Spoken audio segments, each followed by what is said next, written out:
terjadi pasti berhasil sepanjang masa. Kapanpun Allah mampu untuk melaksanakannya. Jadi dalam hal bahwa kemudian apa yang kita dapatkan itu terlambat, dalam hal ini Allah Zat yang Maha Kuat bukan menunjukkan sebuah kelemahan atau kedhaifannya Allah, kepayahannya Allah, bukan. Atau perlu difahami hal itu ada hikmah yang Allah nasihatkan untuk hamba-hambanya Allah. Kemudian Allah adalah zat yang maha sempurna, zat yang maha kuat, yang kekuatannya sangat sempurna. Tidak ada yang mampu untuk mengalahkan terhadap Allah. Tidak ada yang mampu menahan terhadap kehendaknya Allah. Dan tidak ada yang mampu untuk bisa menolak terhadap qadha-nya Allah. Ialah qadha-nya Allah, hukumnya Allah, di mana sesuatu yang telah Allah tentukan hukumnya. Dalam hal qadha di sini disebutkan bahwa tidak ada sesuatu yang mampu untuk merubah terhadap qadha-nya Allah kecuali dengan doa dan usaha. Dalam artian bahwa qadha ini masih bisa untuk mendapatkan sesuatu yang lebih baik. Juga oleh Allah juga difirmankan bahwa suatu kaum itu tidak akan bisa merubah keadaannya kecuali dengan doa dan usahanya. Maka diiringi dengan doa dan usaha.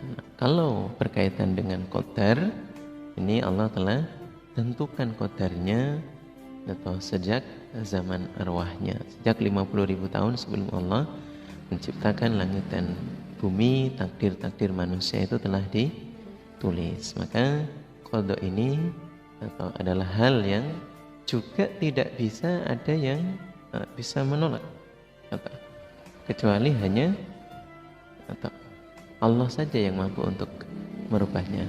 Qadha kita berupaya dengan berdoa, tapi kalau takdir dan qadar ini sudah harus sangat-sangat diimani ya, sebagai rukun iman.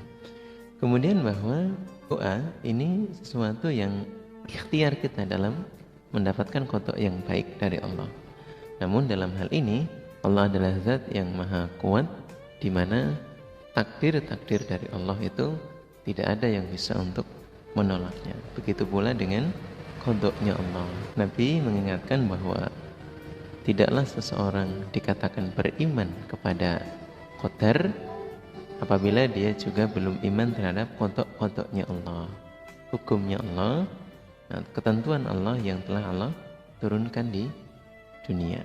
Meskipun qadha ini masih bisa diharapkan untuk yang lebih baiknya, namun apabila telah berlaku maka kita harus mengimaninya. Tidak ada yang mampu untuk menolaknya, atau tidak ada yang mampu untuk berpasal-pasal terhadap qadha-qadha-nya Allah. Apalagi terkait dengan qadar baik, qadar jelek, qadar musibah, qadar salah, itu salah satu yang sudah Allah takdirkan untuk kita. Cuma dalam hal ini Allah adalah zat yang maha sangat kuat, atau tidak terpengaruh oleh hal apapun.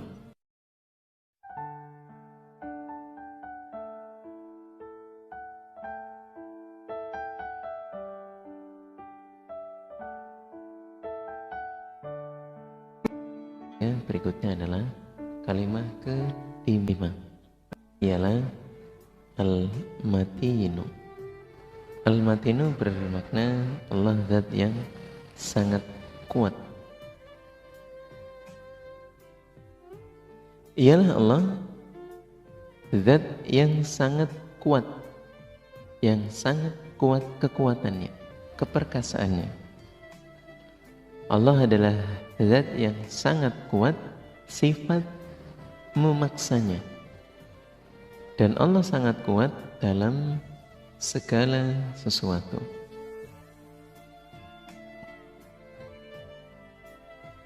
Contoh kasus ialah dalam hal zina, yang belum menikah, di sana hukumnya adalah dicambuk 100 kali dan diasingkan 1 tahun. Sedangkan yang sudah pernah menikah dalam hukum Al-Quran diranjam sampai wafat. Nah, dalam hal ini Allah adalah zat yang kuat memaksanya untuk hamba mengerjakan terhadap hukum-hukumnya Allah. Sehingga hukum dari kisos itu memberi rasa takut, di mana dengan menegakkan sifat memaksanya Allah dalam melaksanakan hukum kisosnya, Allah untuk mendapatkan pengampunan maka hambanya akan berfikir-fikir dan menjaga. Jadi dalam hukum kisos itu ya suatu kepastian yang tidak bisa diganti dengan cara-cara yang lain. Dan dalam hal ini manusia bisa untuk mengambil nasihat atau berjaga-jaga atau mengambil hikmah dalam memahami Allah yang maha kuat. Sehingga hukum dari kisos itu memberi rasa takut, di mana dengan menegakkan sifat memaksanya Allah dalam melaksanakan hukum kisosnya, atau manusia bisa berfikir-fikir dan akan menjaga terhadap peraturannya Allah. Manusia bisa untuk mengambil hikmah bahwa kalau itu dilakukan, hukumannya atau taubatnya itu sangat berat. Jadi kita tidak sembrono dalam melakukan atau melaksanakan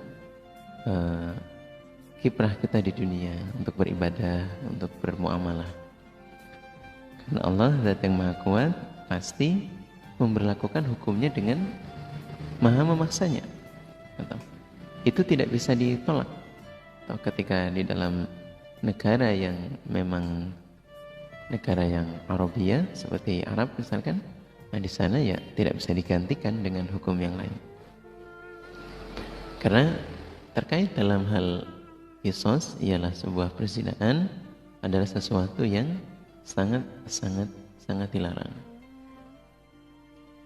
Kemudian Allah adalah zat yang tidak putus kekuatannya dan tidak ada yang perbuatannya memberatkan pada diri zatnya Allah.